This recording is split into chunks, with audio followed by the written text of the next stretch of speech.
Hey everybody, it's Emily from ARG Schooling, and I am coming to you today with a really big book haul because I bought a lot of books and I thought you might like to see them.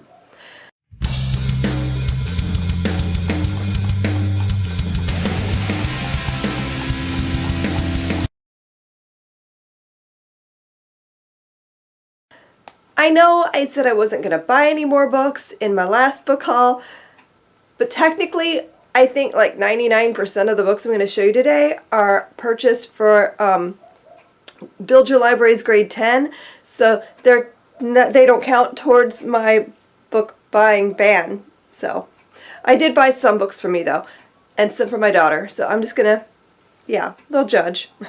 So I'm just gonna show you what I got. I'm gonna start with the books that I bought for myself. First up is Briar Rose by Jane Yolen. I got this on Book Outlet for a really good price, and I couldn't pass it up because it's Jane Yolen, who I love. It's about World War II and the Holocaust, which I love, and it's a fairy tale retelling, so, I mean, how could you not? So I got it. And then I also have We Have Always Lived in the Castle by Shirley Jackson, because it occurred to me that I've never read Shirley Jackson. I don't think I've read a single one of her stories, which is ridiculous because I love horror, and why have I not? So I went ahead and picked this one up because it's really short. I thought I could do that. It's a quick read, and I like the cover. It just looks so like creepy, but also like almost a children's book, which is really weird. So I'm excited to get to this. And if you saw my video I did of our con haul, you'll have seen that I got a book there, and that is New Hope by Steve Hobbs. And I bought this because the blurb that they had on a poster above his table intrigued me.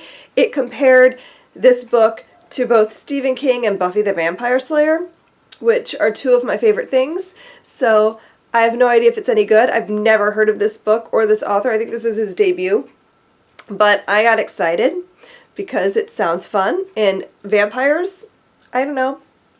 I'll read it and I'll let you guys know. And then I got Mischling by Affinity Konar, and this is a book that I got really excited about when I heard about it, and so I pre-ordered it.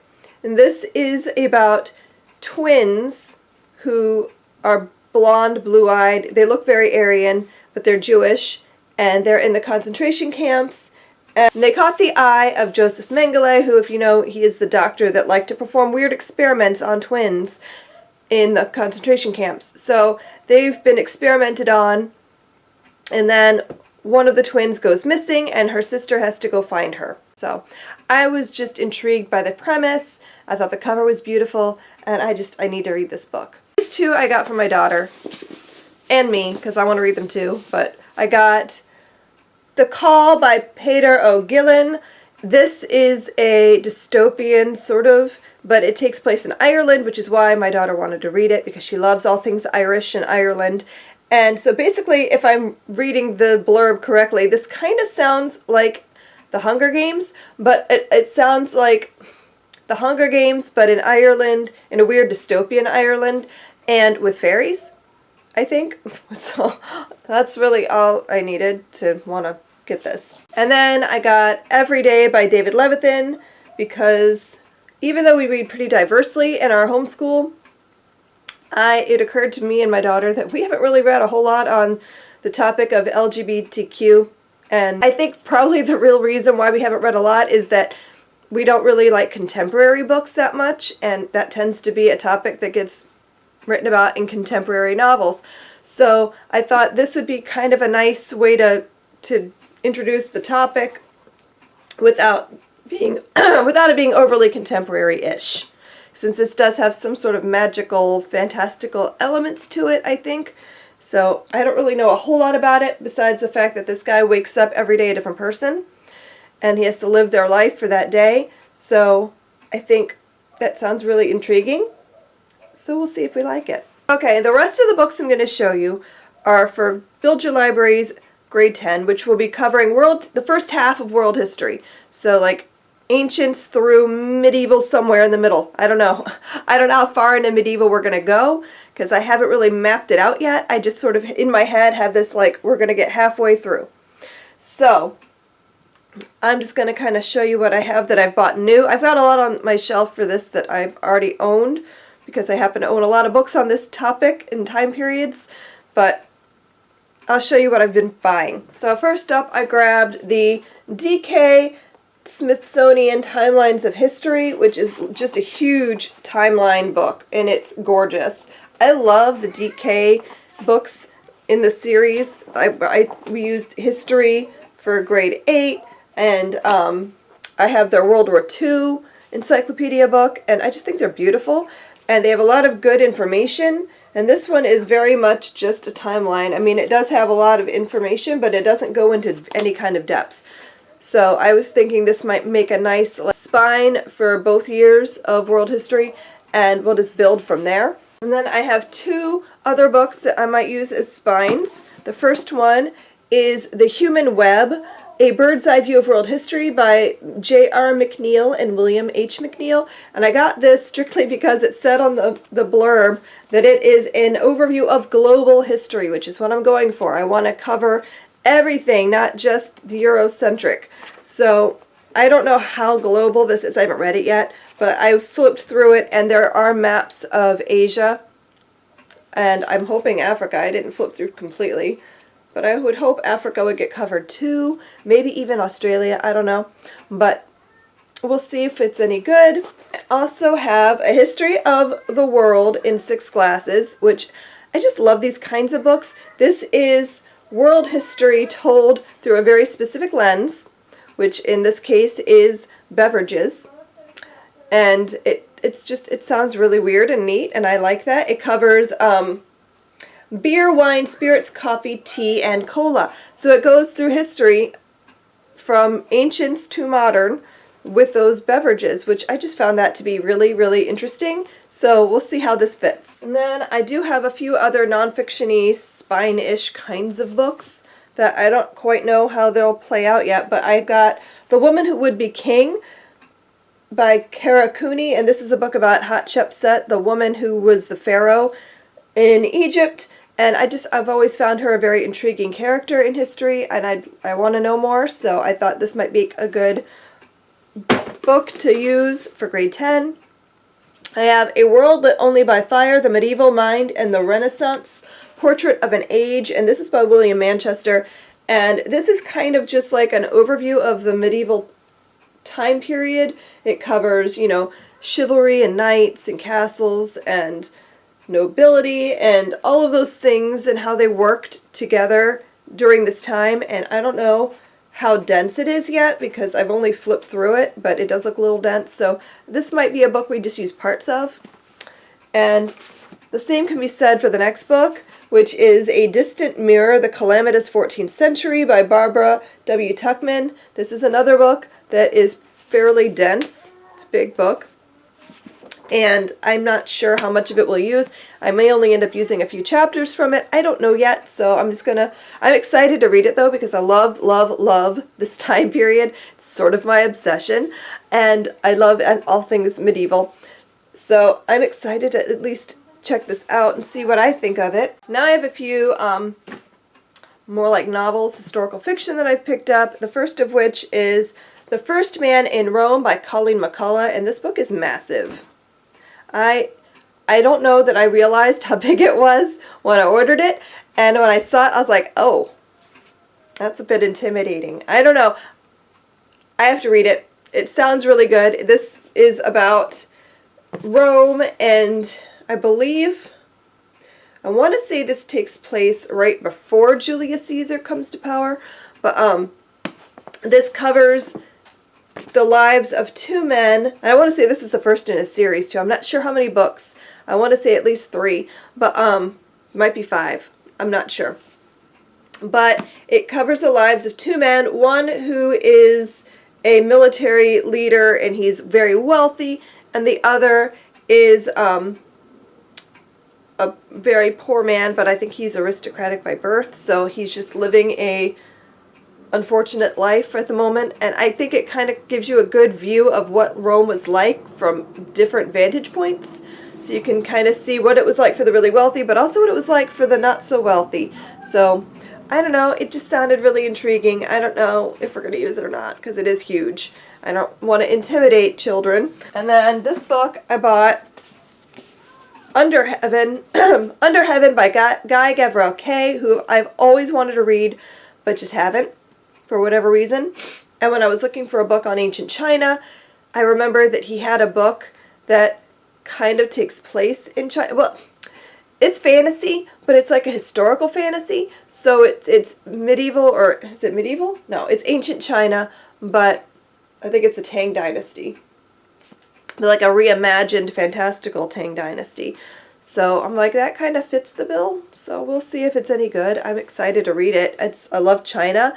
I love historical fiction. I love fantasy. So I'm excited for this book. I think it's going to be really good. And then this next book I bought, I've already read. I read this like 5 years ago, I think. And it was like my favorite book that year. I loved it. And I still think it's one of the best historical fiction books I have ever read, ever.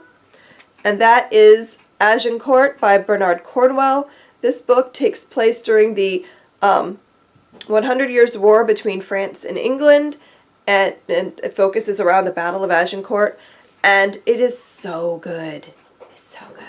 It follows one of the soldiers who fought in that battle.